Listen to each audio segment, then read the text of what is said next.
बिस्मिल्लाहिर्रहमानिर्रहीम। अस्सलाम वालेकुम डियर स्टूडेंट्स, मेरा नाम है शाकिर अली शाह और आप देख रहे हैं हमारा खूबसूरत सा यूट्यूब चैनल फिजिक्स या शाकिर अली शाह। डियर स्टूडेंट्स, हमने 9th grade mathematics unit 1 matrix start कर लिया है और आज लेक्चर नंबर 4 में हम exercise 1.1 question number 3 and onward solve करेंगे।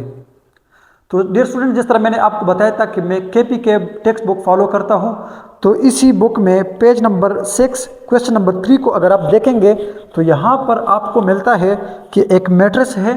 कहते हैं क्वेश्चन नंबर 3 में, क्वेश्चन 3 कहते हैं कि इफ ए इक्वल्स टू, आपको यहाँ पर एक मैट्रिक्स दिया है और वो मैट्रिक्स है, उनके एलिमेंट्स में आपके सामने रखता हूँ 3 2 -4 3 2 -4। उसके बाद कहा गया है कि -2 5 0, इसी तरह है 2 1 5 और लास्ट रो हमारे पास है -3 4 एंड 6। ये रहा आपका मैट्रिक्स जो गिवन है। कहते हैं कि आप क्या करें, आप इनमें से ये फाइंड कर दे। ए हमारे पास आता है A12, इसी तरह सेकंड हमारे पास आता है A23, इसी तरह थर्ड हमारे पास आता है A32, फोर्थ हमारे पास आता है और वो है A43, ठीक है। 5 हमारे पास आता है A13 और इसी तरह लास्ट 6 नंबर हमारे पास आता है A33। तो डियर स्टूडेंट्स, आपने इनको A12 A23 A32 नहीं पढ़ना। असल में ये है हमारे पास एलिमेंट्स, यानी इस मैट्रिक्स के अंदर जो एलिमेंट्स है इसको ए से लिखा जाता है, ठीक है। AIJ, ये आपके पास कोई भी एलिमेंट हो सकता है इसके अंदर।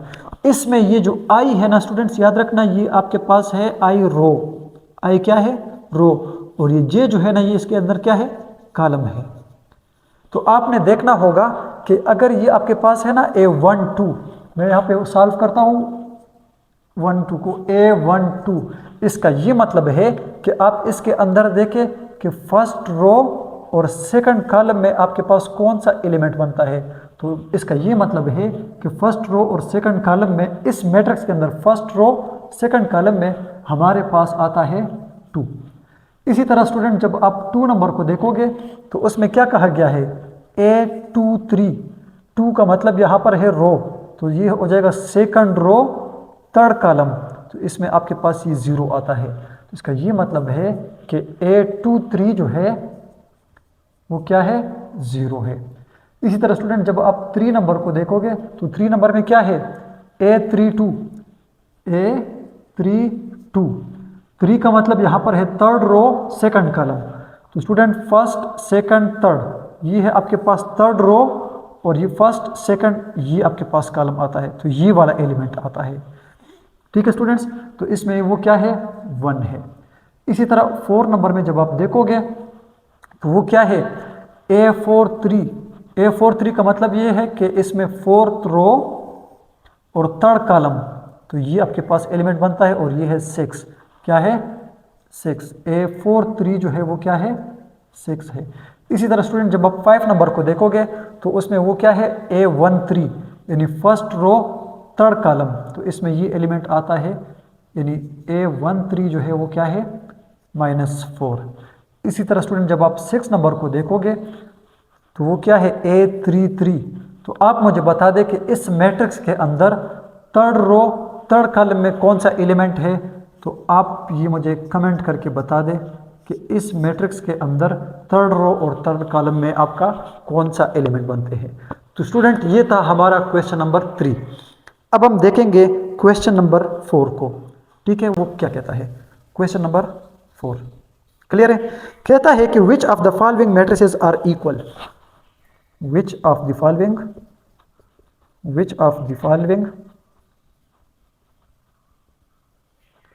Matrices are equal. स्टूडेंट्स याद रखिएगा, ठीक है, कि इनमें से कौन से मैट्रिसेस जो है वो इक्वल है। तो ये मैट्रिक्स जो हमें गिवन है उसमें से ए हमारे पास है 2 5 1 3, बी मैट्रिक्स जो हमारे पास गिवन है वो क्या है, 2 5 4 3। इसी तरह सी मैट्रिक्स जो हमें गिवन है वो क्या है, 1 + 1 3 + 2 और यहाँ पर है 4 और यहाँ पर है 2 + 1। और इसी तरह डी मैट्रिक्स जो हमें गिवन है वो क्या है, 2 4 + 1 इसी तरह 1 और 3। स्टूडेंट्स यहाँ पर जो पूछा गया है कि which of the following matrices are equal, कि इनमें से कौन से मैट्रिसेस एक दूसरे के इक्वल है। तो मैंने आपको कंडीशन बताई थी कि इक्वल मैट्रिसेस के लिए 2 कंडीशन है, इक्वल मैट्रिसेस के लिए 2 कंडीशन है। तो वो कंडीशन मैंने आपको ये बताई थी कि पहले तो मैट्रिसेस के जो जिनको आप देखना चाहते हैं कि इक्वल है उनका ऑर्डर सेम होना चाहिए। मतलब अगर 2 रोज़ है तो नेक्स्ट में भी 2 रोज़ होने चाहिए, फर्स्ट में अगर 2 कॉलम है तो नेक्स्ट में भी उतने कॉलम होने चाहिए। तो यहाँ पर अगर आप देखोगे तो सब के जो है वो ऑर्डर सेम है, 2 रोज़ एंड 2 कॉलम्स। फिर दूसरी बात मैंने आपको ये कंडीशन बताया था कि उनके जो कॉरेस्पॉन्डिंग एलिमेंट है वो भी सेम होने चाहिए। कॉरेस्पॉन्डिंग एलिमेंट का मतलब ये है कि हर एक एलिमेंट, अगर फर्स्ट रो में कोई एलिमेंट है तो नेक्स्ट मैट्रिक्स में वो एलिमेंट वो होना चाहिए। इसी तरह यहाँ पर जिस तरह 2 है तो अगर ये दोनों इक्वल है यहाँ पर भी 2 होना चाहिए, यहाँ पर अगर 5 है तो यहाँ पर भी 5 होना चाहिए। तो अब मैं देखता हूँ स्टूडेंट, कंपेयर करते हैं। अगर आप पहले मैट्रिक्स को देखें जिसकी मैं बात करता हूँ कि सोल्यूशन मैं यहाँ पे बता देता हूँ आपको, ठीक है। ए मैट्रिक्स के अंदर, ठीक है, ये देखो यहाँ पर 2 है, यहाँ पर भी 2 है, यहाँ पर ये भी 2 बनता है, ये भी 2 बनता है। इसका ये मतलब है कि तीनों में जो है वो 2 है। लेकिन नेक्स्ट में अब देखो यहाँ पर 5 है, ये भी 5 है, यहाँ पर भी 5 है, यहाँ पर भी 5 है। मतलब ये सेकंड एलिमेंट भी ए का जो है वो सबका सेम है। लेकिन अगर आप सेकंड रो फर्स्ट कॉलम में देखोगे, यहाँ पर 1 है, यहाँ पर 4 है। इसका ये मतलब है कि ये ए और बी बराबर नहीं हो सकते। अगर आप देखोगे कि यहाँ पर 1 है, यहाँ पर 4 है, इसका ये मतलब है कि 1 एंड सी भी बराबर नहीं हो सकते। हाँ, यहाँ पर 1 है, यहाँ पर भी 1 है, ये हो सकते हैं। लेकिन अब देखो इसको भी देखना है, 3 है, यहाँ पर भी 3 है। इसका ये मतलब है कि ए मैट्रिक्स जो है जिनके एलिमेंट्स है 2 5 1 3 ये बराबर है आपके पास डी मैट्रिक्स का। किस मैट्रिक्स का? डी मैट्रिक्स का। ये बिल्कुल बराबर है जिनके एलिमेंट्स है आपके पास 2 4 + 1 और इसी तरह 1 और 3। तो मैं यहाँ पर कहता हूँ कि आपके पास ए और डी मैट्रिसेस जो है वो इक्वल है। और नेक्स्ट अगर आप इसको देखें कि यहाँ पर भी 2 है, सब में 2 है, यहाँ पर 5 है, सब में 5 है, यहाँ पर 4 है, तो सिर्फ सी में 4 है, बाकी यहाँ पर भी 4 नहीं है, यहाँ पर भी 4 नहीं है, और 3 तो वो भी सब में है। इसका ये मतलब है कि मैट्रिक्स बी और सी जो है वो आपस में इक्वल है, यानी ए मैट्रिक्स और डी मैट्रिक्स आपस में इक्वल है, और इसी तरह बी और सी मैट्रिसेस जो है वो आपस में क्या है? इक्वल है। तो डियर स्टूडेंट्स, इसके बाद हम देखते हैं क्वेश्चन नंबर 5 को। किसको देखते हैं स्टूडेंट्स? क्वेश्चन नंबर 5 को। 5 क्वेश्चन कहता है कि let A is equal to, question number 5 है कि लेट ए इक्वल्स टू, उनके एलिमेंट है 2 - 3, इसी तरह u और ये है 0, और बी मैट्रिक्स जो है वो है v -3 5 और w। ये 2 मैट्रिसेस हमें गिवन है और कहता है कि for what values of u v and w are, for what values are u v and w are a and b equal, a and b equal. अच्छा स्टूडेंट, अब क्वेश्चन नंबर 5 को देखें। यहाँ पर 2 मैट्रिसेस गिवन है a and b, इनके elements है 2 - 3 u0 और इसी तरह v - 3 5 w। कहते हैं कि for what values of u v and w a and b equal, कि इनमें से अगर आप u v w को कौन सी वैल्यू दे जिनकी वजह से ये a और b इक्वल मैट्रिसेस हो सकते हैं। तो डियर स्टूडेंट्स, मैंने आपको जिस तरह अभी इस क्वेश्चन में भी बता दिया कि 2 मैट्रिसेस इक्वल तब हो सकती है जब उनका ऑर्डर भी सेम हो और उनके कॉरेस्पॉन्डिंग एलिमेंट भी सेम हो, ठीक है। जिस तरह यहाँ पर ये 2 है स्टूडेंट्स, तो यहाँ पर v की जगह अगर क्या हो जाए, 2 हो जाए। इसी तरह ये 3 है -3, तो यहाँ पर ऑलरेडी -3 है। इस तरह यहाँ पर u है, यहाँ पर 5 है। तो मैं कहता हूँ कि अगर इस मैट्रिक्स के अंदर u की जगह क्या हो जाए, 5 हो जाए, और इस मैट्रिक्स के अंदर जिस तरह ये 0 है, ये w जो है ये भी क्या हो जाए, 0 हो जाए, तो ये दोनों मैट्रिसेस इक्वल हो जाएंगे। तो फिर ये कैसे हो जाएगा, अगर आप a को देखोगे तो a अगर मॉडिफाई होगा तो ये हो जाएगा 2 -3, u की जगह अगर हम क्या कर दे, 5 को पुट कर दे और 0 अपनी जगह पर। और इसी तरह अगर आप b को भी देखें, ठीक है, b मैट्रिक्स में क्या हो जाएगा, v की जगह अगर आप 2 पुट कर दे, यानी v को 2 वैल्यू दे, -3 अपनी जगह पर आ जाएगा। और इसी तरह यहाँ पर ऑलरेडी आपने क्या कर दिया, उसको मतलब 5 कर दिया है, तो ये 5 अपनी जगह पर। और w को अगर हम क्या कर दे, 0 कर दे। तो डियर स्टूडेंट्स अब देखिए ये दो मैट्रिसेस इक्वल है, 2 2 -3 -3 5 5 0 एंड 0। इसका ये मतलब हुआ कि अगर हम इन दोनों मैट्रिसेस के अंदर जहाँ पर आपको v नज़र आ रहा है, जहाँ पर आपको u नज़र आ रहा है, जहाँ पर आपको w नज़र आ रहा है, अगर आप v को क्या वैल्यू दे दें, v को अगर आप 2 वैल्यू दे दें, क्या वैल्यू दे दें, 2। इसी तरह u को अगर आप क्या वैल्यू दे दें, 5 वैल्यू दे दें, और w को अगर आप क्या कर दे दें, 0 वैल्यू दे दें, इसका ये मतलब है कि ये दो मैट्रिसेस आपस में इक्वल हो सकती है। क्लियर है डियर स्टूडेंट्स। अच्छा स्टूडेंट, क्वेश्चन नंबर 6 को आप देखें, कहते हैं कि if this matrix is equal to this matrix, यानी दो मैट्रिसेस गिवन है और ऑलरेडी बताया गया है कि ये दो मैट्रिसेस इक्वल है। तो फिर कहते हैं कि find the value of A B C X Y and G. अगर ये दो मैट्रिसेस गिवन है तो फिर आप मुझे बता दें कि इन मैट्रिसेस में ए बी सी और एक्स वाई जेड की वैल्यू क्या हो सकती है। तो डियर स्टूडेंट्स, अगर ये दो मैट्रिसेस इक्वल है तो इनका ऑर्डर सेम होना चाहिए। ऑलरेडी वो ऑर्डर सेम है, 3x3 मैट्रिसेस है दोनों। दूसरी बात है कि इनके एलिमेंट्स भी सेम होने चाहिए। तो मैं सोल्यूशन में लिखता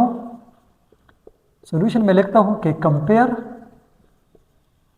दी कॉरेस्पॉन्डिंग एलिमेंट्स, के इन दोनों मैट्रिसेस के कॉरेस्पॉन्डिंग एलिमेंट्स को कंपेयर कर दे। तो कंपैरिजन से ये होगा कि x + 3, यानी ये फर्स्ट एलिमेंट जो है वो इसके इक्वल हो जाएगा, और ये हो जाएगा x + 3 = 0। तो इसका ये मतलब है कि x की वैल्यू जो है वो क्या आ रही है, -3 आ रही है। क्या आ रही है, -3। अगर हम यहाँ पर -3 पुट कर दें तो ये 0 हो जाएगा, ऑलरेडी 0 है। तो ये दोनों मैट्रिसेस में ये फर्स्ट रो फर्स्ट कॉलम का एलिमेंट जो है वो सेम हो जाएगा। ठीक है स्टूडेंट। दूसरा ये है आपके पास z+4, क्या है, z+4, और यहाँ पर आप देखें फर्स्ट रो सेकंड कॉलम वो क्या आ रहा है, 6 आ रहा है। तो ये 4, इस 4 को आप राइट साइड पे ले आओ, तो ये हो जाएगा z इक्वल्स क्या हो जाएगा, 6 - 4 हो जाएगा, और ये हो जाएगा z = 2। ठीक है, इसका ये मतलब है कि अगर आप यहाँ पर 2 पुट करोगे z की जगह, तो ये z+2 यानी 2 + 4 क्या हो जाएगा, 6 हो जाएगा, और ऑलरेडी ये आपके पास 6 है। तो फर्स्ट रो सेकंड कॉलम का एलिमेंट जो है वो भी इक्वल हो जाएगा। थर्ड वन आपके पास आता है स्टूडेंट यहाँ से 2y - 7 = 3y - 2। अगर मैं इसको गौर से देखूँ कि ये मेरे पास आ रहा है 2y - 7 = 3y - 2। अब आप ऐसा करें स्टूडेंट्स कि इन सबको एक साइड पे ले जाए, तो ये हो जाएगा 3y, ये जब इस तरफ आएगा तो ये हो जाएगा -2y, इस तरह ये -2 है, 7 जब इस तरफ आएगा तो ये क्या हो जाएगा, +7 हो जाएगा। ठीक है, और इक्वल्स क्या हो जाएगा, 0। तो ये हो जाएगा 3y - 2y, तो ये हो जाएगा y प्लस 7 से 2 माइनस हो गया तो क्या बचा, +5 = 0, और यहाँ से y की वैल्यू क्या आ जाएगी, -5।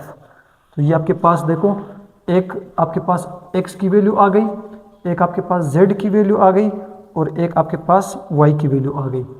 अब स्टूडेंट्स हम a की वैल्यू फाइंड आउट करते हैं। तो a की वैल्यू फाइंड आउट करने के लिए देखो आपके पास ये है a - 1 = -3, क्या है, -3। इसको इस तरफ ले आओ तो ये क्या हो जाएगा, a = -3 + 1 हो जाएगा, और a = -2। ठीक है, ये आपके पास नेक्स्ट वैल्यू आ गई। इस तरह जब आप b को देखोगे तो वो क्या है, b - 3 = 2b + 4, 2b +4। ठीक है स्टूडेंट, अभी आप इनको इस तरफ ले आओ तो ये क्या हो जाएगा 2b - b हो जाएगा, और ये +4, ये 3 जब इस तरफ आएगा तो ये भी प्लस हो जाएगा और ये इक्वल 0 हो जाएगा। तो ये 2b - b एक गया तो b बचा, +7 = 0। जब ये दूसरी तरफ आएगा तो b = -7, यानी आपके पास ये नेक्स्ट वैल्यू b आ गई। 1 2 3 4 5। अब एक वैल्यू हमारे पास रहती है, ठीक है, और वो किस चीज़ की वैल्यू है, c की वैल्यू, ये वाली, ये पहले फाइंड आउट करने था। ठीक है स्टूडेंट्स, अब देखो यहाँ पर 0 है और यहाँ पर आप देखोगे तो 0 = 2c + 2। ठीक है, तो आप इसको इस तरह भी लिख सकते हो कि 2c + 2 = 0। सबसे पहले आप इस 2 को इस तरफ ले आओ, ये हो जाएगा 2c = -2, 2 को डिवाइड कर दे तो c इक्वल्स हो जाएगा 2/2 और c की वैल्यू आ गई -1। स्टूडेंट देखो आपके पास सारी वैल्यू आ गई। a की वैल्यू आ गई है यहाँ पर -2, b की वैल्यू आ गई है हमारे पास -7, c की वैल्यू आ गई हमारे पास -1, x की वैल्यू आ गई हमारे पास -3, y की वैल्यू आ गई है हमारे पास -5 और z की वैल्यू आ गई है हमारे पास 2। तो ये था क्वेश्चन नंबर 6।